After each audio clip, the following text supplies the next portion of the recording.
मध्यकाल के इस प्रारंभिक काल में हमने मेवाड़ का अभ्युदय पढ़ा। मेवाड़ में राजपूतों की शक्ति के अभ्युदय के बारे में कुंभा और सांगा के रूप में जानकारी प्राप्त की। आज हम राव जोधा के बारे में जानकारी प्राप्त करेंगे।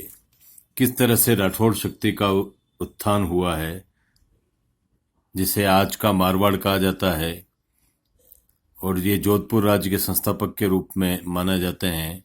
इनके नाम पर ही राव जोधा के नाम पर ही जोधपुर का नामकरण हुआ था। राव जोधा 1438 से 1489 ईस्वी इनका काल माना जाता है। राव जोधा को बचपन से ही रणक्षेत्र का अनुभव प्राप्त करने का अवसर मिला था। उसने अपने पिता रणमल के साथ रहकर उन दिनों को में अपनी योग्यता को बढ़ाया था। उसने राव सत्ता से मंडोर छीना था या मोकल की हत्या के बाद मेवाड़ की राजनीति का नेतृत्व किया था। इन अवसरों में उसने रण और राजनीति की शिक्षा प्राप्त कर ली थी। 1438 ईस्वी में जब चित्तौड़ में रणमल की हत्या हुई तो जोधा अपने साथियों के मारवाड़ की ओर भागा। स्थान स्थान पर मेवाड़ी वीरों से मुठभेड़ झेलता हुआ वो मारवाड़ के किनारे वाले गांव काहुनी में जा पहुंचा। दूरस्थ जांगलू में पहुंच जाने के कारण मेवाड़ की सेनाएं जो चुंडा के नेतृत्व में मारवाड़ में घुस गई थी, आगे न बढ़ सकी।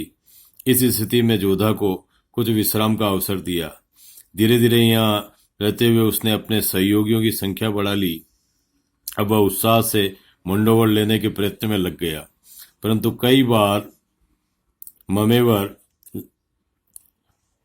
मंडोवर लेने में उसे विफलता मिली, क्योंकि एक तो चुंडा ने मंडोवर के चारों ओर अपने थाने बिठा रखे थे, सैनिक बिठा रखे थे, और दूसरा जोधा का शक्ति केंद्र मंडोवर से काफी दूर था। उसने बिना आसपास के प्रदेशों को लिए ही सीधे मंडोवर पर आक्रमण किया था, जो ठीक नहीं था। स्थिति को समझकर उसने मंडोवर के आसपास के भागों को जीतना आरंभ किया और कुछ सामंतों को, जिन्होंने राणा का आश्रय प्राप्त कर रखा था, अपनी ओर मिला लिया। सेतरावा के रावत लूणा से सहयोग मिल जाने से उसके घुड़सवारों की संख्या बढ़ गई। यहां से आगे बढ़कर उसने चौकड़ी के थाने पर हमला किया। क्रमशः भाटी, बनवीर, राणा विसलदेव, रावल दूधा आदि राणा के सहयोगी भी पराजित होते गए और जोधा की शक्ति बढ़ती चली गई। इधर से उसने हंसाबाई के प्रभाव से राणा के वैमनस्य को भी कम करवाने की कोशिश जारी रखी। जब चारों ओर से वातावरण अनुकूल बन गया तो 1453 ईस्वी में उसने मंडोर पर दावा बोल दिया, जिसमें उसकी विजय हो गई। उस बड़ी विजय के लिए उसे कुल 15 वर्ष तक लगातार प्रयत्न करना पड़ा। ख्यात लेखकों ने कुंभा द्वारा फिर मंडोर पर आक्रमण करने का उल्लेख किया है, जिसमें कुंभा की हार बताई गई। उसमें यह भी लिखा गया है कि जोधा की फौजों ने बढ़कर चित्तौड़ के किवाड़ जला दिए। ये उल्लेख ब्रह्मोत्पादक है, कोई तथ्यात्मक उल्लेख नहीं है। जबकि हम जानते हैं कि कुंभा कई बार मांडू तथा गुजरात के सुल्तानों को परास्त करने वाला व्यक्ति था। भला उसे जोधा से इस प्रकार अपमानित होना पड़े, यह समझ में नहीं आता। अतः इन ख्यातों के प्रति कोई तथ्यात्मक सच्चाई का पता ये नहीं देती है। ये सिर्फ दरबारी ढंग से लिखी गई ख्यातें हैं, जिनमें सच्चाई का अभाव है। वास्तविकता तो यह प्रतीत होती है कि कुंभा से मेलजोल बनाए रखने के लिए जोधा ने अपनी पुत्री का विवाह कुंभा के पुत्र रायमल के साथ कर दिया, जो गोसुंडी की बावड़ी की 1504 ईस्वी की प्रशस्ति से प्रमाणित होता है। महाराणा को भी इस प्रकार जोधा से संधि बनाए रखना लाभप्रद था, क्योंकि उसे गुजरात तथा मालवा के प्रबल शत्रुओं से अपनी सीमा बचाए रखनी थी। जोधा जैसे शासक का मित्र होना ऐसी स्थिति में राणा के लिए हितदायक था। ऐसा प्रतीत होता है कि राणा और राव के बीच के में संधि हो गई थी और सोजत की सीमा को एक निर्धारक बिंदु के रूप में दोनों ने स्वीकार कर लिया था, और इस सामाजिक संबंध की बुनियाद के आधार पर भी उस मित्रता को देखा जा सकता है। मंडोवर लेने के बाद जोधा ने आसपास के भागों को भी लेना शुरू कर दिया।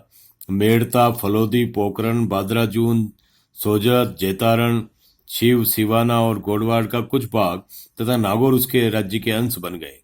इन विजयों से शक्ति संपन्न होकर उसने उत्तर की ओर हिसार तक बढ़ने का प्रयत्न किया, परंतु उसके आगे के विकास को अफगानों ने रोक दिया।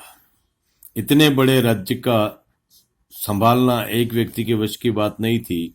अतः उसने अपने स्वजनों को भी राज्य की सीमा में कुछ भाग बांट दिए। सोजत उसने अपने बड़े भाई के सुपुर्द किया। मेड़ता में उसने अपने पुत्र वीर सिंह को रखा। छापर, द्रोणपुर, बोदा के हाथ सौंप दिए। उसने अपने अधिक उत्साही पुत्र बीका को कांथल और नापा के सहयोग से बीकानेर की ओर बढ़ने के लिए प्रेरित किया। इस गतिविधि से जोधा अपने वृहत राज्य की सीमा को सुरक्षित करने में सफल हो सका। अपनी आय की संपूर्ण शक्ति को संगठित करने के लिए उसने अपने वृहत राज्य की नई राजधानी जोधपुर में 1459 ईस्वी में स्थापना की। नई राजधानी को सुरक्षित रखने के लिए चिड़िया ट्रंक पड़ासी पहाड़ी पर एक नया दुर्ग भी जोधा के द्वारा बनवाया गया। इन कामों में निश्चिंत होने पर उसने काशी, गया और प्रयाग की भी यात्रा की। इसमें कोई संदेह नहीं कि इन सभी कार्यों में जोधा का राजनीतिक स्तर आसपास के राजाओं की नज़र में काफी ऊपर उठ गया। कुंभा का जोधा से संधि करना इस बात की पुष्टि करता है। कुंभा के उत्तराधिकारी उदा ने तो अजमेर और सांबर देकर उसकी सहायता की अपेक्षा भी की थी। बेहलोल लोदी ने सारंग खान नामी अधिकारी को परास्त कर उसने अपनी प्रतिष्ठा बढ़ा ली थी। लगभग 50 वर्ष के लंबे शासनकाल के अनुभव के बाद 1489 ईस्वी में जोधा की मृत्यु हुई। जोधा का व्यक्तित्व। यदि हम जोधा के संपूर्ण जीवन का परिवीक्षण करें तो हम उसमें अटूट साहस और शौर्य का प्राचुर्य पाते हैं।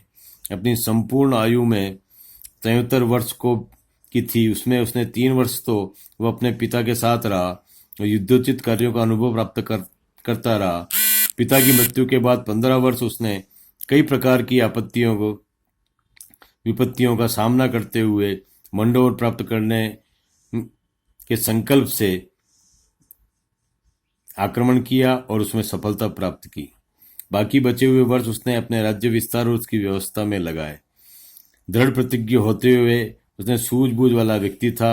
राज्य की सुरक्षा के लिए सीमांत प्रांतों में अपने स्वजनों को रखकर अब राव चुंडा द्वारा संस्थापित सामंत प्रथा को एक नया रूप प्रदान किया और अपने राज्य को सुरक्षित करने के लिए उस सामंत प्रथा का उपयोग किया। इससे 2 फायदे थे कि अपने स्वजन भी कभी विरोध पर नहीं आते थे और उन स्वजनों के कारण पूरा राज्य भी, सीमांत प्रांत भी सुरक्षित रहे। इस समय उसके अधिकार में की सीमा जैसलमेर, हिसार तथा अरवली श्रेणी तक प्रसारित हो चुकी थी, जिसके अंतर्गत मंडोर, जोधपुर, मेड़ता, फलोदी, पोखरन, बादराजून, सोजत, गोडवाड का कुछ भाग, जेतारण, सिवाना, सांबर, अजमेर और नागौर का अधिकांश भाग उसके राज्य में शामिल था। रणमल या चुंडा द्वारा संस्थापित राज्य विस्तार की परंपरा को यदि एक व्यवस्थित रूप किसी ने दिया तो वह राव जोधा ही था। इस विचार से ओझा का मानना है कि राव जोधा को भी जोधपुर का पहला प्रतापी राजा कहा जाता है। हमारे विचार से भी जोधा के नेतृत्व में राठौड़ों के राजनीतिक सम्मान के स्तर को काफी उन्नति प्राप्त हुई थी। उसके व्यक्तित्व में हम एक असामान्य सैनिक और राजनीतिज्ञ के गुणों का समुचित समन्वय पाते हैं। इसके असाधारण धैर्य और साहस से मारवाड़ राज्य की वास्तविक नींव को डाला था। वह एक व्यक्ति था जिसने उस समय की राजनीतिक परिस्थिति को सही रूप में समझा और उस राजनीतिक परिस्थिति को सही रूप में समझते हुए जोधा ने कुंभा के साथ में दोस्ती का हाथ बढ़ाया था और मेवाड़ के साथ में एक सामाजिक संबंध स्थापित करके कुंभा के पुत्र से अपने पुत्री की शादी करा करके उसने एक बहुत ताकतवर पड़ोसी को अपना हिमायती बना लिया था। यह जोधा की दूरदृष्टि थी। जिस समय दिल्ली सल्तनत की निर्बलता से मालवा, गुजरात और जौनपुर आदि के अधिकारी स्वतंत्र होने लगे और आपस में लड़ने लग रहे थे, तब जोधा ने भी इस समय का लाभ उठा करके अपने राज्य का विस्तार किया। तो ये जोधा की दूरदृष्टि थी कि केंद्रीय सत्ता दिल्ली सल्तनत के कमजोर होने पर उस परिस्थितियों का लाभ उठाते हुए जोधा ने अपने साम्राज्य का विस्तार किया और आज इतिहास में राव जोधा को राठौड़ों की शक्ति के उत्थान का, अभ्युदय का सबसे बड़ा स्रोत माना जाता है। जोधा स्वयं सैनिक गुणों से संपन्न था, साथ ही राजनीतिक सूझबूझ और कूटनीति भी उसके अंदर विद्यमान थी। जोधा के उत्तराधिकारी, जोधा के बाद इस काल के में उसके द्वारा उत्तराधिकारी राव सातल 1489 से 92 ईस्वी तक उसने राज किया। राव सूजा 1492 से 1515 ईस्वी तक उसने राज किया और अपने राठौड़ राज्य को विस्तरित करने का प्रयत्न किया। राव सातल ने अपने ससुर देवीनाथ, जो जैसलमेर से थे, से कुंदल का प्रांत प्राप्त कर अपने राज्य को परिवर्तित किया।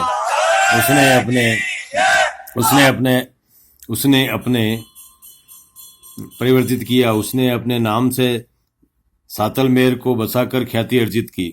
सातल के समय में भाटियों का विरोध शिथिल हो गया था और राज्य में शांति का वातावरण दिखाई दे रहा था। फिर भी मुस्लिम शक्ति मारवाड़ के लिए भय का कारण बनी हुई थी। 1490 ईस्वी में अजमेर के हाकिम मल्लू खां ने राव सातल के भाई वर सिंह को अजमेर आमंत्रित किया और वहां छल से उसे बंदी बना लिया। इसकी सूचना मिलने पर राव सातल ने दूधा और बीका के साथ लेकर अजमेर पर चढ़ाई कर दी।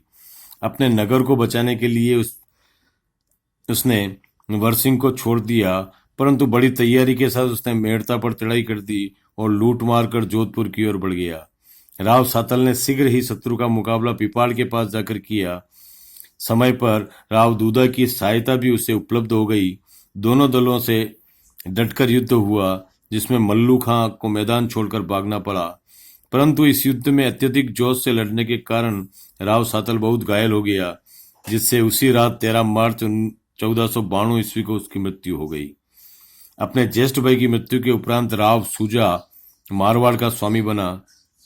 अपने पैतृक राज्य में उसने अपने पराक्रम से बाड़मेर, कोटला और जेतारण के राज्य को सम्मिलित किया, परंतु उसके राज्यकाल में उसके कई सामंत बलवान हो गए थे। उसमें वीरम ने मेवाड़ को स्वतंत्र बनाने में सफलता प्राप्त की। इसी प्रकार पोखरण और बाड़मेर के सामंत भी उसका विरोध करते रहे। राव बीका ने भी उसके समय में जोधपुर चढ़ाई की थी। इस प्रकार की घटनाओं का होना स्वाभाविक था। जोधा ने जिस आशय से शक्ति के बल पर सामंत प्रथा को बढ़ावा दिया था, उस सत्ता का अभाव राव सूजा के राज्यकाल में दिखाई देता है। केंद्रीय शक्ति को निर्बल पाकर आश्रित सामंत स्वतंत्र होने का प्रयत्न करने लगे, जिससे मारवाड़ की केंद्रीय शक्ति को बड़ा धक्का पहुंचा।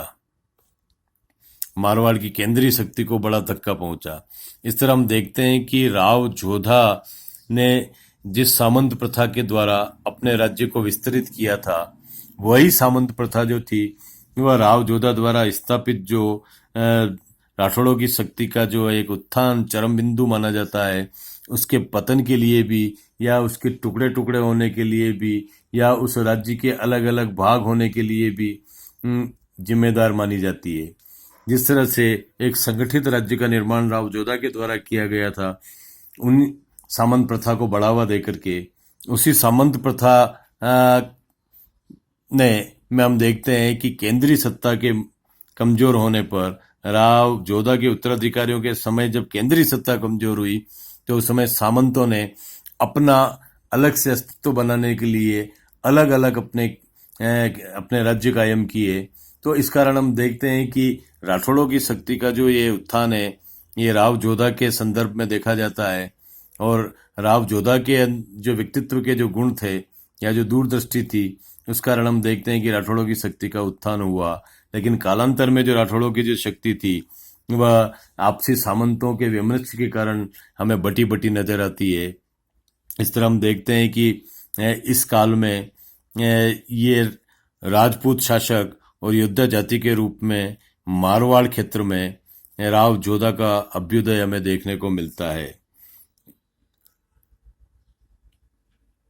राव जोधा ने जोधपुर नगर बसाया था और आज हम देखते हैं कि जोधपुर नगर जो है, ऐसे बहुत ही कम नगर हैं जो कि उन शासकों के द्वारा बसाए गए, और उन शासकों के द्वारा बसाए गए नगर आज भी वर्तमान में 200 साल बाद, 400 साल बाद या 500 साल बाद भी अपने अस्तित्व को बनाए हुए हैं और अपने अस्तित्व को ही नहीं, वो उनके नाम से ख्याति प्राप्त हैं। तो उस कड़ी में जैसे उदयपुर है, महाराणा उदय सिंह ने बसाया था, वैसे ही जोधपुर को राव जोधा की इस बसाए हुए नगर के रूप में आज भी ख्याति प्राप्त होती है और राव जोधा का स्मरण स्वतः ही हो जाता है। अतः राठौड़ों की शक्ति के उत्थान के केंद्र के रूप में जोधपुर को देखा जाता है।